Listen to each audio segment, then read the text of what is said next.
అందరికి ముందుగా నమస్కారం. ప్రభుత్వ విత్తం, పబ్లిక్ ఫైనాన్స్ అనే ఈ చాప్టర్లో ప్రజెంట్ మనము ప్రభుత్వ రాబడి అనే టాపిక్ని డిస్కస్ చేస్తున్నాం. ఈ ప్రభుత్వ రాబడిలో GST, goods and service tax, వస్తు సేవల పన్ను గురించి డిస్కస్ చేస్తున్నాం. అయితే ఇప్పటికే జిఎస్టీ గురించి చాలా అంశాల గురించి మనం డిస్కస్ చేసుకోవడం జరిగింది.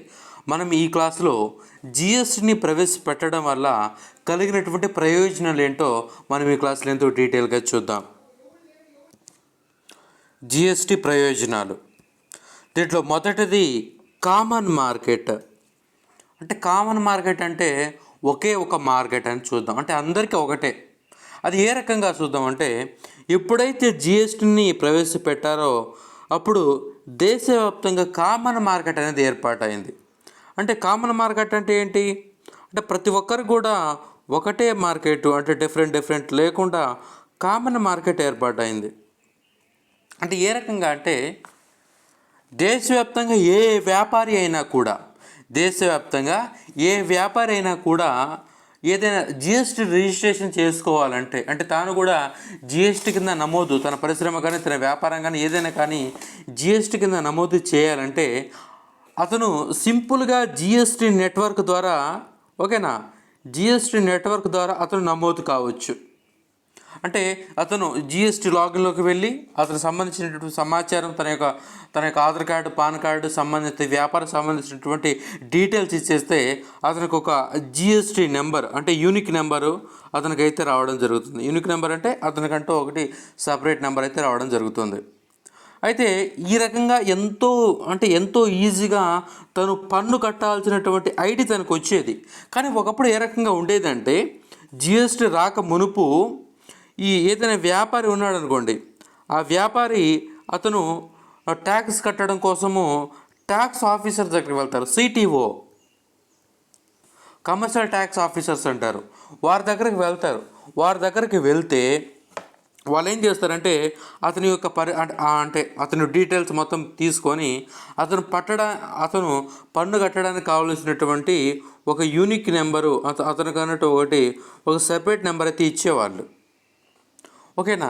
అయితే గతంలో ఈ సిటీఓ ఆఫీసర్స్ దగ్గరికి వెళ్ళినప్పుడు ఈ రిజిస్ట్రేషన్ అంటే వాళ్ళ రిజిస్ట్రేషన్ ఐడి, అంటే రిజిస్ట్రేషన్ కోడ్ మనకి ఇవ్వడం కోసము వాళ్ళు 2-3 రోజులు వాళ్ళ వెంట తిప్పుకునేవాళ్ళు. దాంతోపాటు లంచం అడిగేవాళ్ళు వాళ్ళు. అంటే ఈ సిటీఓ ఆఫీసర్స్ ఎవరైతే ఉన్నారో, కమర్షియల్ ట్యాక్స్ ఆఫీసర్సు, మనము పన్ను కట్టడానికి కావలసినటువంటి యూనిక్ నెంబర్ జారీ చేయడం కోసము వాళ్ళు లంచాలు కూడా అడిగేవారు. కానీ ఇప్పుడు అదంతా అవసరం లేదు. జిఎస్టీ నెట్వర్క్ ద్వారా ఆన్లైన్లోనే ఇప్పుడు జిఎస్టీని మనం రిజిస్ట్రేషన్ చేసుకోవచ్చు. ఓకేనా. ఈ జిఎస్టీ రిజిస్ట్రేషన్ చేసుకొని ఆ ఆన్లైన్లోనే మన యొక్క జిఎస్టీ రిటర్న్స్ మనం దాఖలు చేయొచ్చు. అంటే జిఎస్టీ రిటర్న్స్ అంటే ఏంటి, ఈ నెల నాకు ఇంత వ్యాపారం అయింది, నాకు ఇంత ఆదాయం వచ్చింది, నేను ఇంత ఖర్చు చేశానని చెప్పి మనం జిఎస్టీ రిటర్న్స్ ఆన్లైన్లో సబ్మిట్ చేయొచ్చు. కానీ గతంలో మనం కమర్షియల్ ట్యాక్స్ ఆఫీస్ దగ్గరికి వెళ్ళి దానికి సంబంధించినటువంటి ఫైల్స్ అన్ని ఇచ్చి, అంటే దానికి ఒక పెద్ద తలనొప్పిగా అయ్యేది. ఓకే.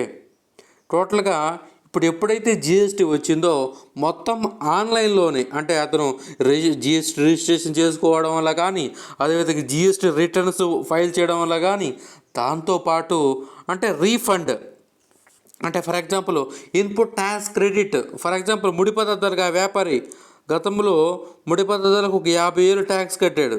ఇప్పుడు ఆ ముడి పదార్థాల ద్వారా తయారు చేసినటువంటి వస్తువులకి 1,00,000 రూపాయలు ట్యాక్స్ కట్టాడు. అంటే ఇక్కడ జిఎస్టీ కట్టాడు. ఇక్కడ అతను జిఎస్టీ రిటర్న్స్ దాఖలు చేసేటప్పుడు అతను ఇన్పుట్ ట్యాక్స్ క్రెడిట్ పొందాలి అంటే ఈ 1,00,000 రూపాయలు కట్టేటప్పుడు ఆయన ఏం చేస్తాడంటే, నేను గతంలో ఈ వస్తువు తయారు చేయడానికి ముడి పదార్థం మీద కూడా నేను ట్యాక్స్ కట్టాను, కాబట్టి ఆ ముడి పదార్థం మీద కట్టినటువంటి ట్యాక్స్ నాకు తిరిగి చెల్లించండి అని చెప్పి అతను ఏం చేస్తాడంటే ఇన్పుట్ ట్యాక్స్ క్రెడిట్ని అప్లై చేసుకుంటాడు.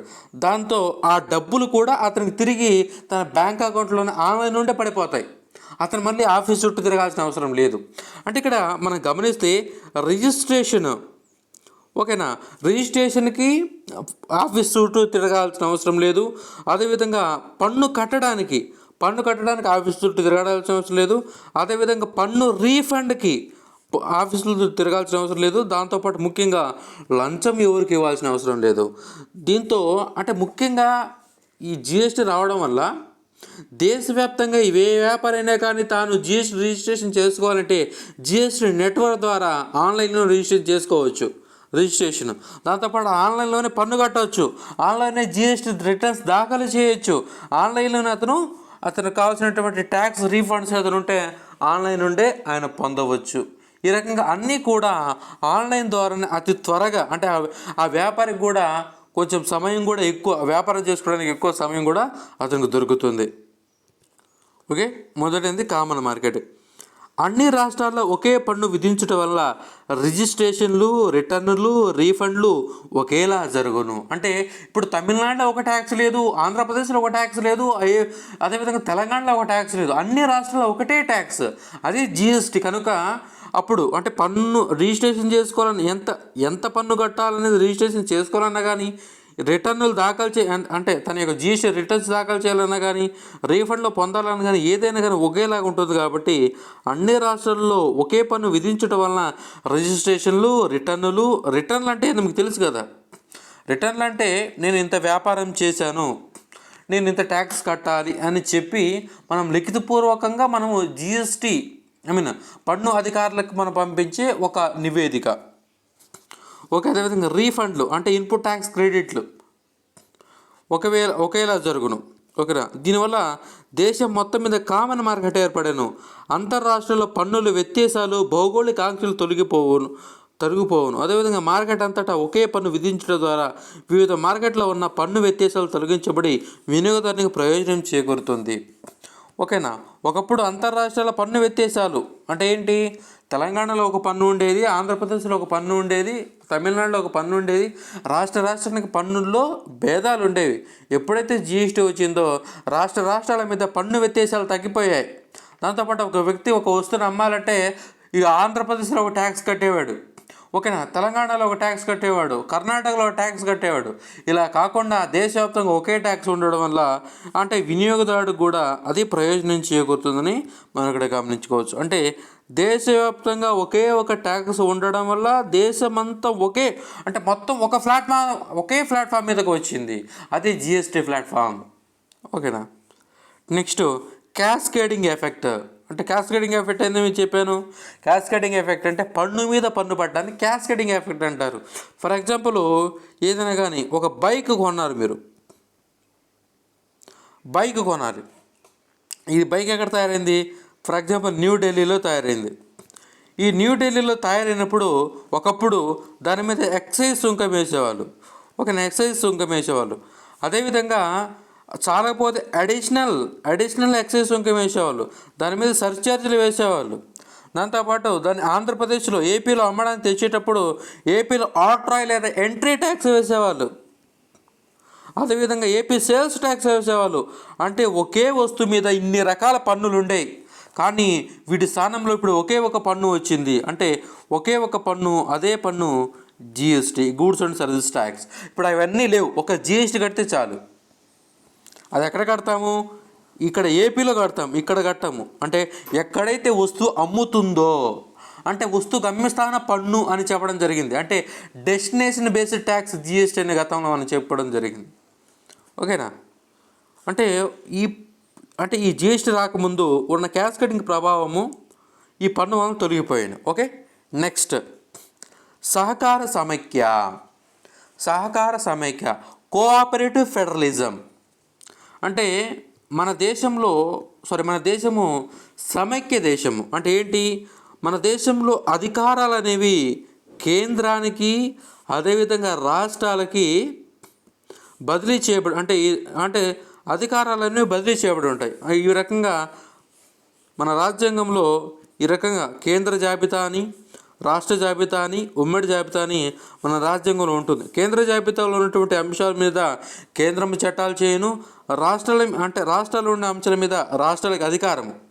అంటే కేంద్ర జాబితాలో ఉండే అంశాల మీద కేంద్రానికి అధికారము, రాష్ట్ర జాబితాలో ఉన్నటువంటి అంశాల మీద రాష్ట్రానికి అధికారము, అదేవిధంగా ఉమ్మడి జాబితాలో ఉండే అంశాల మీద కేంద్రానికి రాష్ట్రానికి ఇద్దరికి అధికారం అయితే ఉండడం జరుగుతుంది. దాన్ని ఏమంటారు అంటే రాష్ట్రానికి కేంద్రానికి మధ్య అధికార విభజన జరిగితే అటువంటి వ్యవస్థని సమైక్య వ్యవస్థ అంటారు. ఇక్కడ ఏమంటున్నారు, కోఆపరేటివ్ ఫెడరలిజం అంటే ఏంటి, సహకార సమైక్య అంటే సహకారంలో ఆ పదంలోనే ఉంది, అంటే రెండు కూడా సహకరించుకుంటాయని. అంటే కేంద్రము రాష్ట్రము రెండు కూడా పరస్పరం సహకరించుకొని, అంటే మన గతంలో జిఎస్టీ కౌన్సిల్ గురించి చెప్పేటప్పుడు చెప్పాం, ఏదైనా పన్ను నిర్ణయించాలంటే, ఏదైనా జిఎస్టీ కౌన్సిల్ పన్ను పెంచాలన్నా తగ్గించాలన్నా, ఒక వస్తువు మీద జిఎస్టీ వేయాలన్నా కానీ అది ఓటింగ్ పద్ధతులు వేస్తారు. అది 1/3 వంతు కేంద్రానికి, 2/3 వంతు రాష్ట్రానికి ఉంటుందని చెప్పాం. అంటే ఇక్కడ ఏదైనా ఒక పన్ను వేయాలంటే కేంద్ర రాష్ట్రాలు పరస్పరంగా నిర్ణయం తీసుకుంటాయి, కాబట్టి ఇద్దరి మధ్య సహకార పరస్పరం ఉంటుంది. అంటే సహకారంతో, అంటే ఒక్కటే మోనోపాలిగా కాకుండా ఏక చక్రాధిపత్యంతో కేంద్రం నిర్ణయం తీసుకోవట్లేదు. ఇక్కడ రాష్ట్రాలు కూడా సంప్రతి రాష్ట్రాల యొక్క ఓటింగ్ ద్వారా దీన్ని చేస్తున్నారు. కాబట్టి ఈ జిఎస్టీ అనేది అంటే కోఆపరేటివ్ ఫెడరలిజానికి దోహదపడను. ఓకేనా. పన్నుల విషయంలో కేంద్ర రాష్ట్రాలు కలిసి నిర్ణయం తీసుకుంటే వల్ల కోఆపరేటివ్ ఫెడరలిజం అభివృద్ధి కాచున్నది. ఓకే, నెక్స్ట్ ఒకే పన్ను ఏంటి, ఒకప్పుడు బిఫోర్ జిఎస్టీ, అంటే బిఫోర్ జిఎస్టీ చూస్తే ఒక వస్తువు వేరు పన్నులు ఉండేవి. అంటే ఫర్ ఎగ్జాంపుల్ ఈ ఫ్యాన్ ఉంది, ఈ ఫ్యాన్ మీద ఏపీలో అమ్మాలంటే ఒక ట్యాక్స్ ఉండేది, తమిళనాడులో అమ్మాలంటే ఒక ట్యాక్స్ ఉంటుంది, కర్ణాటకలో అమ్మాలంటే ఒక ట్యాక్స్ ఉంటుంది, తెలంగాణ అమ్మాలంటే ఒక ట్యాక్స్ ఉండేది. అంటే ఒకప్పుడు ఏ విధంగా ఉందంటే ఒకే వస్తువు వేరు పన్నులు ఉండేవి. కానీ ఇప్పుడు ఏంటి, ఒకే దేశము ఒకే పన్ను, 1 గుడ్ 1 మార్కెట్ 1 ట్యాక్స్. ఓకేనా. కాబట్టి ఇప్పుడు దేశవ్యాప్తంగా ఒక పన్ను ఉంది. టోటల్గా జిఎస్టీ పన్ను స్లాబులు ఎన్ని, 5, జీరోని తీసేస్తే 4, అంటే నాన్ జీరో జిఎస్టీ స్లాబ్స్ 4 ఉన్నాయి. ఓకేనా. చూడండి, జిఎస్టీ ప్రవేశపెట్టకముందు కేంద్రంలో వివిధ ఎక్సైజ్ సుంకాలు, రాష్ట్రంలో వివిధ వ్యాట్లు రేట్లు ఉండేవి. ఈ పన్ను రావడం దేశవ్యాప్తంగా 5 జిఎస్టీ రేట్లు వచ్చినవి. 5 అంటే ఏంటి, 0, 5, 12, 18, 28. ఫలితంగా 1 గుడ్ 1 ఇండియన్ ట్యాక్స్ అమలుకి వచ్చును. ఓకే, నెక్స్ట్ పన్ను ఎగవేత అంటే పన్ను కట్టడం మానుకోవడం. ఇన్పుట్ ట్యాక్స్ క్రెడిట్ పొందేందుకు రికార్డులు నిర్వహించాలి, కాబట్టి అవినీతి పన్ను ఎగవేత తగ్గును. ఇప్పుడు జిఎస్టీలో మనం ఒకటి చెప్పాం, అంటే ఏంటి, ఇన్పుట్ ట్యాక్స్ క్రెడిట్. ఇక్కడ జిఎస్టీలో ఇక్కడ ఫర్ ఎగ్జాంపుల్ ఒక వ్యక్తి ముడి పదార్థం కొన్నాడు, ఫర్ ఎగ్జాంపుల్ ముడి పదార్థం పత్తి అనుకుందాం. ఈ ముడి పదార్థం ద్వారా ఈయన ఏం చేశాడంటే ఒక వస్తువును తయారు చేశాడు. ఆ వస్తువు ఏంది, ఫర్ ఎగ్జాంపుల్ రెడీమేడ్ దుస్తులు. ఓకే, ఈ పత్తిని ఒక 50 టన్నులు తెచ్చినప్పుడు దాని మీద ఆయన కట్టాడు 50,000 ట్యాక్స్ కట్టాడు. ఓకేనా, 50,000 ట్యాక్స్ కట్టాడు. అదేవిధంగా ఇక్కడ రెడీమేడ్ దుస్తులు ఈయన అమ్మేటప్పుడు కూడా ఈయన ఏం చేశాడంటే 1,00,000 రూపాయలు ట్యాక్స్ కట్టాడు. అంటే ఈ ముడి పదార్థాల మీద ఆల్రెడీ ట్యాక్స్ కట్టాడు. ఈ ముడి పదార్థాలతో తయారు చేసినటువంటి వస్తువుల మీద కూడా ట్యాక్స్ కట్టాడు. అంటే ముడి పదార్థం మీద రెండోసారి కూడా ట్యాక్స్ పడింది. ఈ సందర్భంలో ఆయన ఏం చేస్తాడంటే అంటే గతంలో ఈయన ముడి పదార్థాల మీద ట్యాక్స్ కట్టినట్టు ఆయన దగ్గర ఒక రికార్డ్ పెట్టుకుంటాడు, ఒక స్లిప్ పెట్టుకుంటాడు. అంటే రికార్డులను మెయింటైన్ చేస్తాడు. రికార్డులను మెయింటైన్ చేసి గతంలో నేను ఈ పత్తి మీద నేను ట్యాక్స్ కట్టానండి, నేను గతంలో ఈ పత్తిని కొనుగోలు చేసినప్పుడు దాని మీద నేను 50,000 దానికి ట్యాక్స్ కట్టాను, దాన్ని నాకు రీఫండ్ చేయండి అని చెప్తే, అంటే 1,00,000 రూపాయలు కట్టిన తర్వాత రీఫండ్ చేయమని కడితే అతను ఆయన యొక్క రికార్డ్స్ని వెరిఫై చేసి ఒకవేళ అతను గతం నుంచి ముడి పదార్థం మీద ట్యాక్స్ కట్టి ఉంటే అతనికి తిరిగి ఇన్పుట్ ట్యాక్స్ క్రెడిట్ ఇచ్చేవాళ్ళు. కాబట్టి ఈ ఇన్పుట్ ట్యాక్స్ క్రెడిట్ పొందేందుకు ఈ వ్యక్తులు అనేవాళ్ళు రికార్డులను నిర్వహిస్తున్నారు. కాబట్టి ఆ రికార్డులు ఎప్పటికప్పుడు నిర్వహిస్తుంటారు, కాబట్టి వాళ్ళు పన్ను నుంచి తప్పించుకోరు. వాళ్ళ రికార్డు ప్రకారం వాళ్ళు ఎంత ట్యాక్స్ కట్టాలనేది ఇన్కమ్ ట్యాక్స్ డిపార్ట్మెంట్కి తెలుస్తూ ఉంటుంది. ఓకే, ఈ రకంగా పన్ను ఎగవేత కూడా తగ్గిందని మనం గమనించాలి. నెక్స్ట్ చిన్న వ్యాపారులు మనం గతంలో కూడా జిఎస్టీ పన్ను రేట్లు చెప్పేటప్పుడు చెప్పడం జరిగింది. అంటే ఈ చిన్న వ్యాపారం సంబంధించిన వీరు అంటే జిఎస్టీలో చేరేందుకు ఐచ్ఛికంగా అవకాశం ఇచ్చారు. ఐచ్ఛికంగా అంటే వాళ్ళ ఇష్టానుసారము, అంటే వాళ్ళ ఇష్టంగా వాళ్ళు చేరాలని అంటే వాళ్ళు కట్టాలంటే జిఎస్టీ కట్టవచ్చు. లేకపోతే అంటే మనం గతంలో చెప్పేమేమని 20 లక్షలు 20 లక్షలు టర్న్ ఓవర్, దాన్ని 20 లక్షలు ఇప్పుడు 40 లక్షలు పెంచారు అనుకోండి. అంటే ఇప్పుడు ప్రజెంట్ మాట్లాడంటే 40 లక్షల లోపు టర్న్ ఓవర్ కలిగినటువంటి ఏ సంస్థ అయినా కూడా ఇప్పుడు జిఎస్టీ కట్టాల్సిన అవసరం లేదు. ఓకేనా? ఇప్పుడు 40 లక్షల నుంచి పైన అయితే 40 లక్షల పైన అయితే జిఎస్టీ కట్టాలి. కానీ ఇక్కడ కూడా ఒక మినహాయింపు ఇచ్చారు. అంటే 40 లక్షల నుంచి 40 లక్షల నుంచి 2 కోట్ల మధ్య 40 లక్షల నుంచి 40 కోట్ల మధ్య అంటే ఏదైనా చిన్న వ్యాపారికి టర్న్ ఓవర్ ఉంటే వాళ్ళు జిఎస్టీ బదులు టర్న్ ఓవర్ ట్యాక్స్ కట్టవచ్చు. అంటే టర్న్ ఓవర్ ట్యాక్స్ అంటే ఇప్పుడు ఫర్ ఎగ్జాంపుల్ 90 లక్షలు ఆయనకు వచ్చిందనుకో, దాని మీద టర్న్ ఓవర్ ట్యాక్స్ 90,000 మీద 1%, 5%, 3% అంటే టర్న్ ఓవర్ ట్యాక్స్ చాలా తక్కువ ఉంటుంది. ఓకేనా? టర్న్ ఓవర్ ట్యాక్స్ చాలా తక్కువ ఉంటుంది కాబట్టి వీళ్ళకి పన్ను మినహాయింపు ఉండదు. అంటే గతంలో వీళ్ళు ముడి పదార్థాల మీద ఏదైనా ట్యాక్స్ కట్టినా కానీ దానికి రీఫండ్ ఇవ్వరు. ఎందుకంటే ఈ టర్న్ ఓవర్ ట్యాక్స్ అనేది 1%, 3%, 5% చాలా తక్కువ ఉంటుంది. అంటే దాని యొక్క టర్న్ ఓవర్ రేట్ పెరిగే కొద్దీ అంటే 2 కోట్లు ఉంటే 5%, 1 కోటి, 1.5 కోటి దాకా ఉంటే 3%, కోటి లోపు ఉంటే 1% టర్న్ ఓవర్ ట్యాక్స్ కట్టాలి.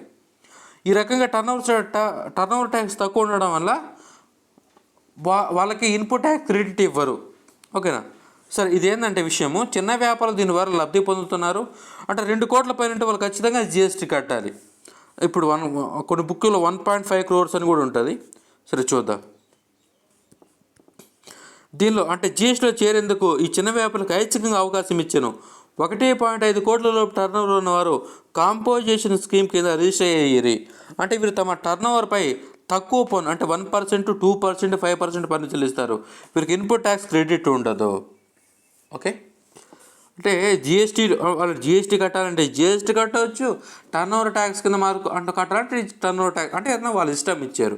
అంటే వాళ్ళ ఇష్టానుసారంగా ఏదైనా చేసుకోవచ్చు అని ఇక్కడ పొందుపరచడం జరిగింది. నెక్స్ట్ పరిధి. అంటే పరిధి అంటే ఎప్పుడైతే జిఎస్టీని ప్రవేశపెట్టామో అప్పుడు పన్ను కట్టే స్లాబ్లోకి చాలామందిని తెచ్చాము. అంటే ఏంటి, గతంలో పన్నులు కట్టేవాళ్ళు చాలా తక్కువ ఉండేవాళ్ళు. అంటే చాలా తక్కువ రంగాలే పన్ను పరిధిలోకి వచ్చాయి. ఇప్పుడు ల్యాండ్ అయినా కానీ రియల్ ఎస్టేట్స్ ఇవి కూడా ఇప్పుడు జిఎస్టీ కిందకి వస్తున్నాయి. ఒకప్పుడు ల్యాండ్ మీద అదేవిధంగా రియల్ ఎస్టేట్ ఇళ్ళ మీద ఇప్పుడు జిఎస్టీ ఉండేది, అంటే పన్ను ఉండేది. కాబట్టి ఇప్పుడు జిఎస్టీ ఎప్పుడైతే వచ్చిందో వాటి మీద కూడా జిఎస్టీ వేయడం మొదలు పెట్టడం జరిగింది. ఇప్పుడు చూడండి, జిఎస్టీ వల్ల పన్ను పరిధి పెరిగింది. ఉదాహరణకు మొత్తం వస్త్ర రంగం ఈ పన్ను నెట్వర్క్లోకి వచ్చినది. అదేవిధంగా భూమి, రియల్ ఎస్టేట్ వ్యవహారాలు, భవన నిర్మాణం చెందినటువంటి వర్క్ కాంట్రాక్ట్లు కూడా దీని పరిధిలోకి వచ్చాయి. సిమెంటు, స్టీలు, ఇతర అమ్మకాలు కూడా దీని పరిధిలోకి వచ్చినవి. కారణం, బిల్డర్లు ఇన్పుట్ ట్యాక్స్ క్రెడిట్ పొందాలంటే వారి కొనుగోలు సంబంధించిన వివరాలు చూపించాలి. అంటే దీని అర్థం ఏంటంటే, ఫర్ ఎగ్జాంపుల్ ఒక బిల్డర్ ఉన్నారండి. ఒక బిల్డర్ సిమెంటు, అదేవిధంగా బ్రిక్స్ ఇటుకలు, అదేవిధంగా శాండ్ అంటే ఇసుక ఇవన్నీ కొనుగోలు చేశాడు. వాటి మీద ఏం చేశాడు, జిఎస్టీ కట్టాడు.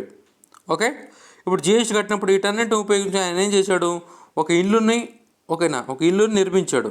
ఈ ఇల్లు మీద గవర్నమెంట్ అనేది జిఎస్టీ వేస్తుంది. ఇప్పుడు ఇతను ఏం చేస్తాడంటే, ఈ బిల్డర్ ఏం చేస్తాడంటే, ఈ ఇల్లు కట్టడానికి గతంలో నేను అంటే సిమెంట్ మీద, అదేవిధంగా ఈ యొక్క బ్రిక్స్ మీద, అదేవిధంగా శాండ్ మీద నేను జిఎస్టీ కట్టాను, దానికి నాకు రీఫండ్ చేయమని చెప్పి అడుగుతారు. కాబట్టి ఈ రకంగా ఇన్పుట్ ట్యాక్స్ క్రెడిట్ పొందేందుకు వీళ్ళు కూడా ఇప్పుడు రికార్డ్స్ అయితే మెయింటైన్ చేయడం జరుగుతుంది. నెక్స్ట్ నియతారంగము అంటే ఫార్మలైజేషన్. అంటే ఈ పన్ను వలన ఆర్థిక వ్యవస్థ ఫార్మలైజేషన్ అవుతుంది. అంటే ఫార్మలైజేషన్ అంటే ఏంటి, ఫార్మలైజేషన్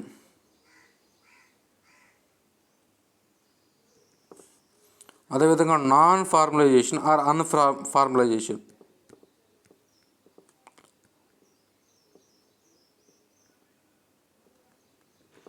అంటే మీకు అర్థమేంటి చెప్పాలంటే, మన గతంలో చాలా వాడుతున్నటువంటి మాట ఏంటంటే సంఘటిత రంగము,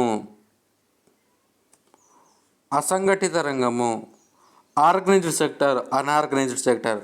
ఆర్గనైజ్డ్ సెక్టార్ అంటే ఏంటి? ఏదైనా ఒక సంస్థని ఆర్గనైజ్డ్ సెక్టార్ అనాలంటే ఆ సంస్థ వెల్ డెవలప్డ్గా ఉండాలి, ఆ సంస్థ రికార్డులను మెయింటైన్ చేయాలి.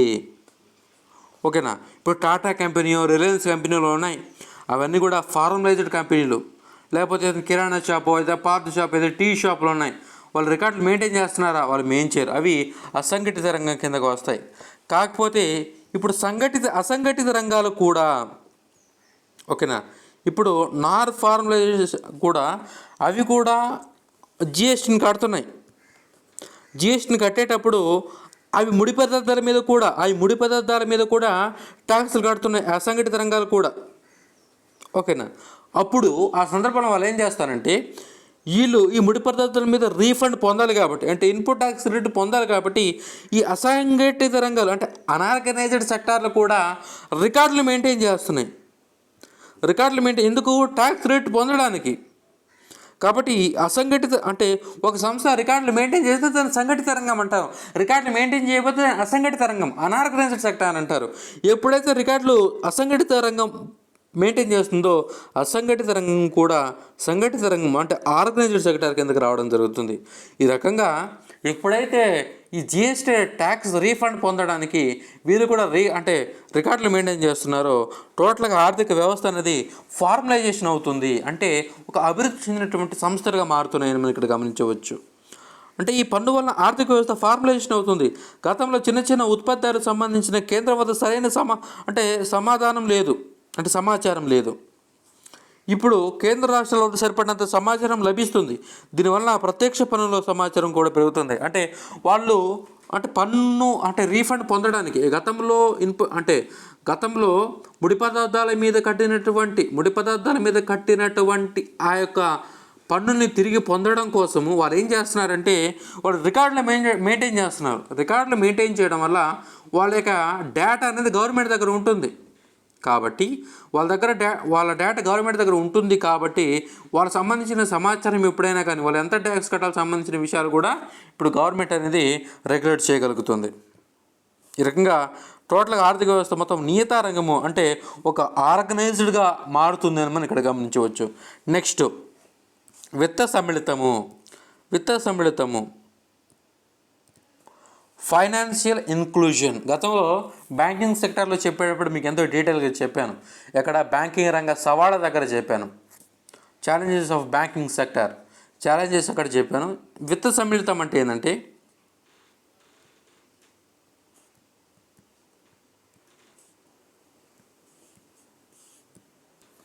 విత్త సమ్మిళితం అంటే ఈ యొక్క బ్యాంకింగ్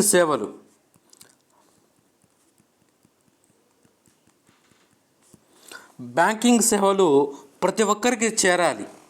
అంటే ఏంటి?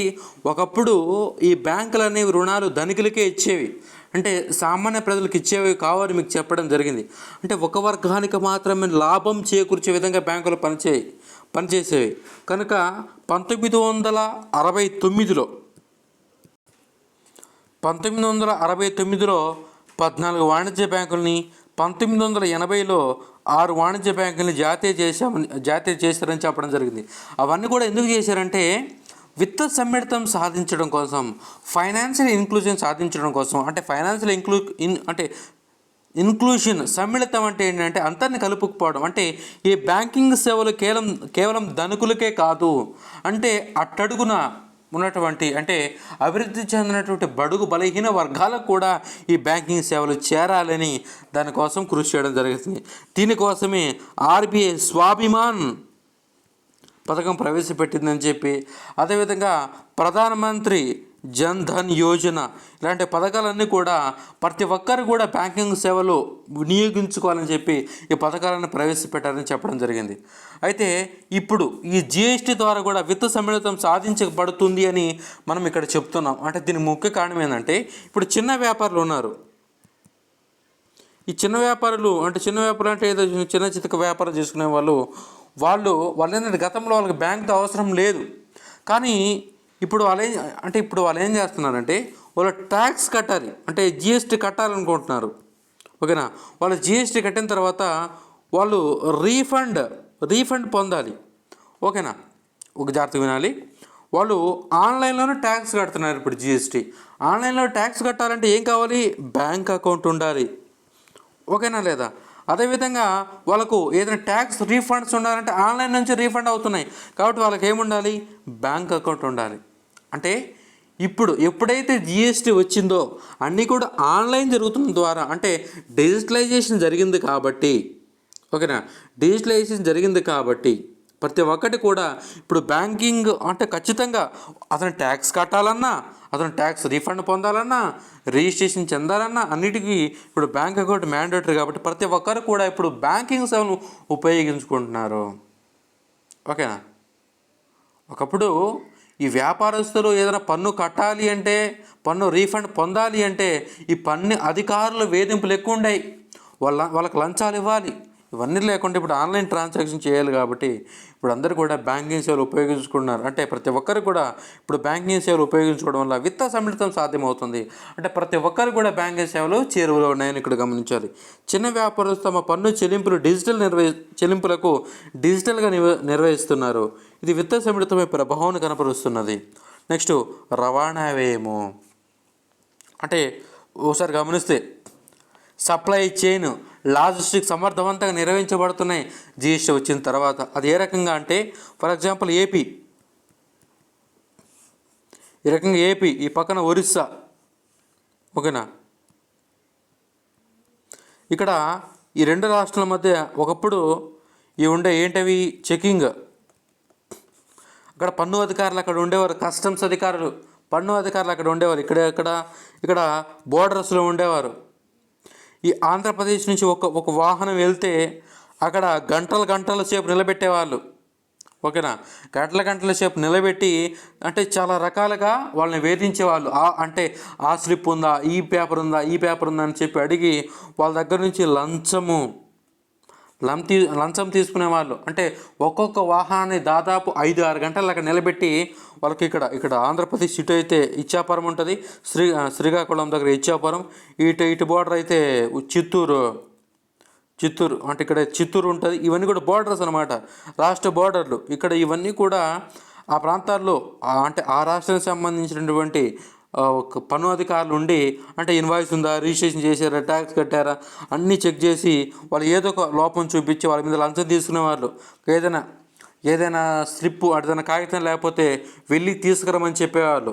ఆయన ఆ బండిని పక్కన పెట్టి మళ్ళీ వాళ్ళ ఆఫీస్కి వెళ్ళి ఆ స్లిప్ తెచ్చి ఆ రకంగా గందరగోళంగా ఉండేది వ్యవహారం. ఓకేనా? అంటే అతను ఆ రకంగా ఒక బండి ముందు నిలబడినప్పుడు బండ్లు వెనక నిలబడి ఉంటాయి. అంటే ఆ రకంగా స్టార్ట్ చేసే ఉంటాయి. ఆ రకంగా ఇంధన వ్యయం కూడా అంటే పెట్రోల్ డీజిల్ కూడా ఖర్చు అవుతూ ఉంటుంది. ఈ రకంగా చాలా రవాణా వ్యయం అయ్యేది, సమయం ఎక్కువ అయ్యేది, పెట్రోల్ డీజిల్ ఖర్చు ఎక్కువ అయ్యేది. ఈ రకంగా చాలా గందరగోళంగా ఉండేది ఒకప్పుడు.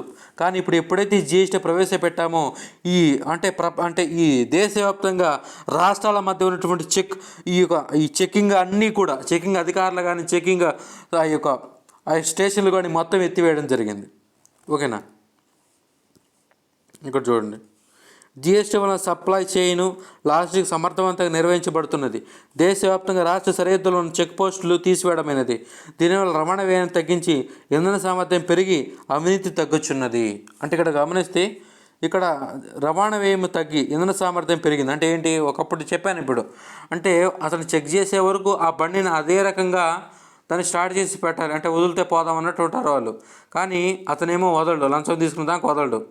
ఈ రకంగా ఎవరైతే ఆ రవాణా చేసే వాళ్ళ యొక్క ఇంధనం అనేది చాలా ఖర్చు అవుతూ ఉండేది. దీనివల్ల ఎప్పుడైతే జిఎస్టీ వచ్చిందో అవేం లేకపోవడం వల్ల రవాణా వ్యయం తగ్గి ఇంధన సామర్థ్యం పెరిగింది. దాంతోపాటు లంచం కూడా అంటే అవినీతి కూడా తగ్గింది. సరుకు రవాణాలు చెక్ పోస్టుల వద్ద ఎక్కువ సమయం వృధా అయ్యేది. అంటే సమయం కూడా వృధా అయ్యేది. చెక్ పోస్ట్ తొలగించడం ద్వారా రోజుకు 6 గంటల సమయము వాహనాల రవాణాకు అదనంగా కలిసి వచ్చినది. అంటే వాళ్ళు అడిగే తిక్క ప్రశ్నలందరికీ సమాధానం చెప్తూ అక్కడ సమయం అయితే వృధా చేసేవాళ్ళు.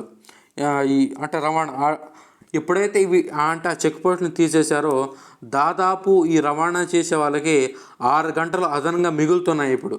6 గంటల ముందే వాళ్ళ డెస్టినేషన్కి చేరిపోతున్నారని మనం గమనించవచ్చు.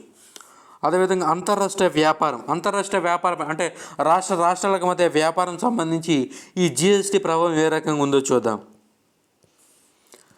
ఇప్పుడే చెప్పుకోవడం జరిగింది. అంటే ఒకప్పుడు రాష్ట్రానికి మధ్య చెక్ పోస్టులు ఉండేవి. ఆ చెక్ పోస్టులు అంటే చాలా రకాలుగా ఇబ్బందులు పెట్టేవాళ్ళు. ఎప్పుడైతే జిఎస్టీ వచ్చిందో దాని తర్వాత చెక్ పోస్టులు ఎత్తివేసి చెక్ పోస్టులు ఎత్తివేయడం వల్ల రాష్ట్రాల మధ్య వ్యాపారం పెరిగింది. అంటే రాష్ట్రంలో లాజిస్టిక్స్ వ్యయం కంటే రాష్ట్రాల మధ్య వ్యాపార వ్యయం ఎక్కువగా ఉంది. దీని కారణము సరిహద్దుల వద్ద వివిధ అడ్డంకులు. జిఎస్టీ వలన ఈ వ్యయాలు తగ్గి అంతర్రాష్ట్రీయ వ్యాపారం పెరగడానికి దోహదపడింది. జిఎస్టీ పరిశ్రమలకు, ప్రభుత్వానికి, వినియోగదారులకు మేలు చేకూర్చున్నది. అంటే పరిశ్రమలకు, వ్యాపారదారులకు ఏ రకంగా మేలు చేకూరుతుందో చూద్దాం. పరిశ్రమలు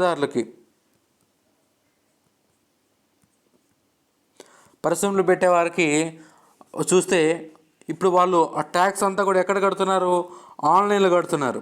అదేవిధంగా వాళ్ళు రీఫండ్ ఎక్కడ పొందుతున్నారు? ఆన్లైన్ నుంచి రీఫండ్ పొందుతున్నారు.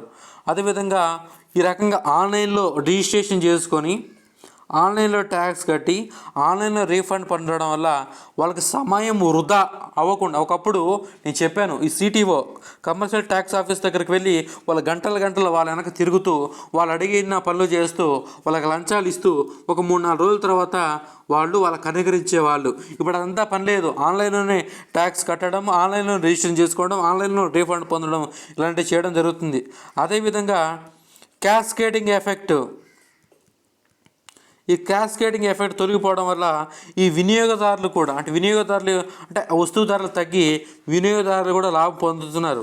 అదేవిధంగా అంటే ఎవరైతే వ్యాపారస్తులు కూడా లాభం పొందుతున్నారు. అదేవిధంగా ట్యాక్స్ రేట్స్ కూడా తగ్గాయి. ఒకప్పుడు ఏ రకంగా ఉండేది? ఎక్సైజ్ ట్యాక్స్ ఉండేది, సేల్స్ ట్యాక్స్ ఉండేది, ఆక్ట్రాయ్ ట్యాక్స్ ఉండేది. అంటే కేంద్రం వాడు ఎక్సైజ్ డ్యూటీ వేసేవాడు. అదేవిధంగా రాష్ట్రాలకు తెచ్చేటప్పుడు ఆట్రాయ్ ప్రవేశ పన్ను వేసేవాళ్ళు, అదేవిధంగా సేల్స్ ట్యాక్స్ వేసేవాళ్ళు. రకరకాల ట్యాక్స్ మొత్తం ఉండేది ఒక వస్తువు మీద. కానీ ఎప్పుడైతే జిఎస్టీ తెచ్చారో ఒకే పన్ను ఉండడం వల్ల ఈ జిఎస్టీ అంటే వస్తువు ధరలు కూడా తగ్గాయని మనం చెప్పవచ్చు.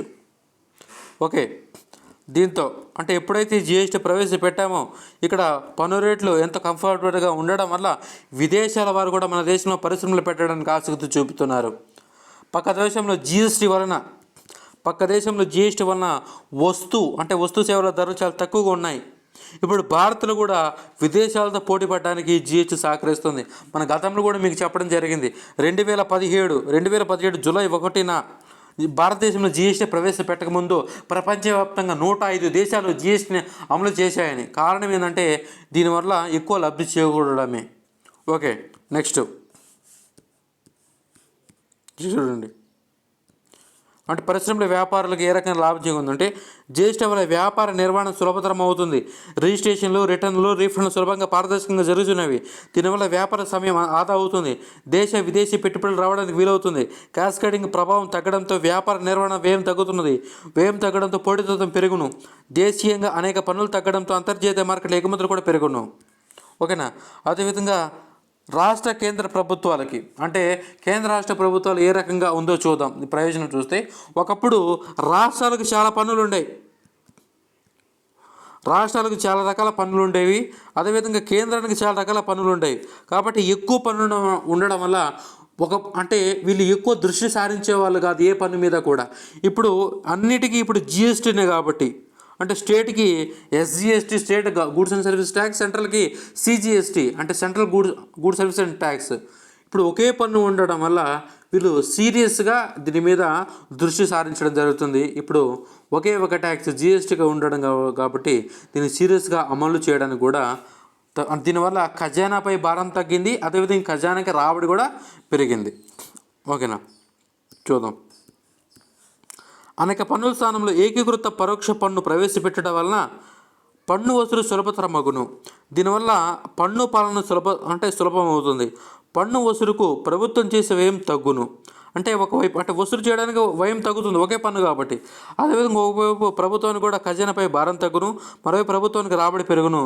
పన్ను ఎగవేత అరికట్టడం కేంద్ర రాష్ట్రాలకి పన్ను ఆదాయం కూడా పెరిగింది. పన్ను ఎగవేత ఎప్పుడైతే తగ్గిందో కేంద్ర రాష్ట్ర ప్రభుత్వాలకి పన్ను కూడా ఎక్కువ పన్ను రాబడి కూడా ఎక్కువైతే రావడం జరిగింది. ఓకేనా? ఇప్పుడు వినియోగదారుడికి ఏ రకమైన లాభమో చూద్దాం. ఇప్పుడు వినియోగదారుడికి మనకు బాగా చెప్పవచ్చు క్యాస్కేడింగ్ ఎఫెక్ట్ తొలగిపోవడంతో, అంటే క్యాస్కేడింగ్ అంటే ఒకే దేశము ఒకే పన్ను ఒకే మార్కెట్ అని చెప్పడంతో ఇప్పుడు ఒకే పన్ను పడటం వల్ల వస్తు ధరలు తగ్గుతున్నాయి. వస్తు ధరలు తగ్గినప్పుడు వినియోగదారుడికి లాభం చేకూరుతుంది. చూద్దాం ఇక్కడ వివిధ రకాల పన్నులు ఉండుట కాబట్టి వస్తు ధరలు అంటే వివిధ రకాల పన్నులు ఉండవు అంటే ఒకే పన్ను ఉంది కాబట్టి ఉండవు కాబట్టి వస్తు ధరలు తగ్గును. పన్ను చెల్లింపులలో పారదర్శక పెరుగును. వినియోగదారులు ఎంత పన్ను భారం మోస్తున్నదో తెలియజేస్తున్నది.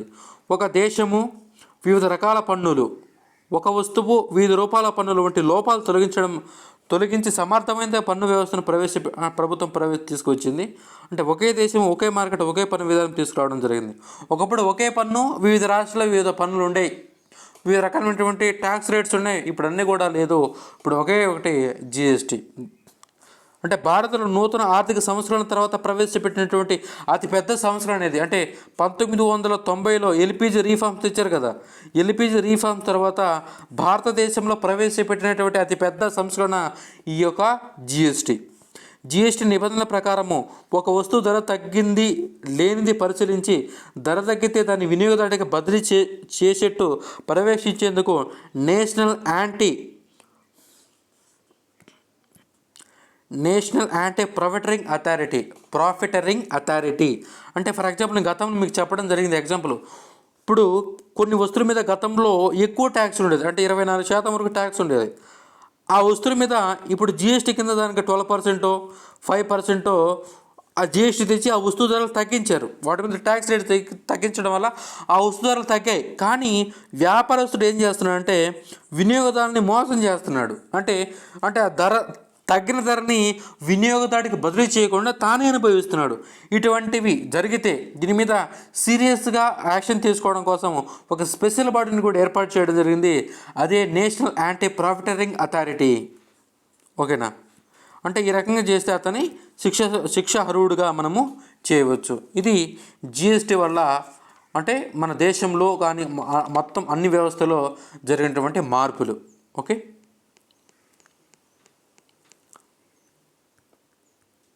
ఇది జిఎస్టీ ప్రయోజనాలు. నెక్స్ట్ ఇంకా ఒకే ఒక క్లాస్లో జిఎస్టీని కన్క్లూజన్ చేద్దాం. జిఎస్టీ సమీక్షతో పాటు అంటే ప్రపంచవ్యాప్తంగా జిఎస్టీ ఏ రకంగా ఉంది, ఈ మధ్యకాలంలో జిఎస్టీ వసూలు కొంచెం తారతమ్యంగా ఉన్నాయి, వాటి గురించి కూడా మనం డీటెయిల్ కరెంట్ అఫైర్స్తో పాటు నెక్స్ట్ క్లాస్లో చూద్దాం. జిఎస్టీ వసూలు ఏ రకంగా ఉన్నాయనే దాని గురించి. Okay, thank you.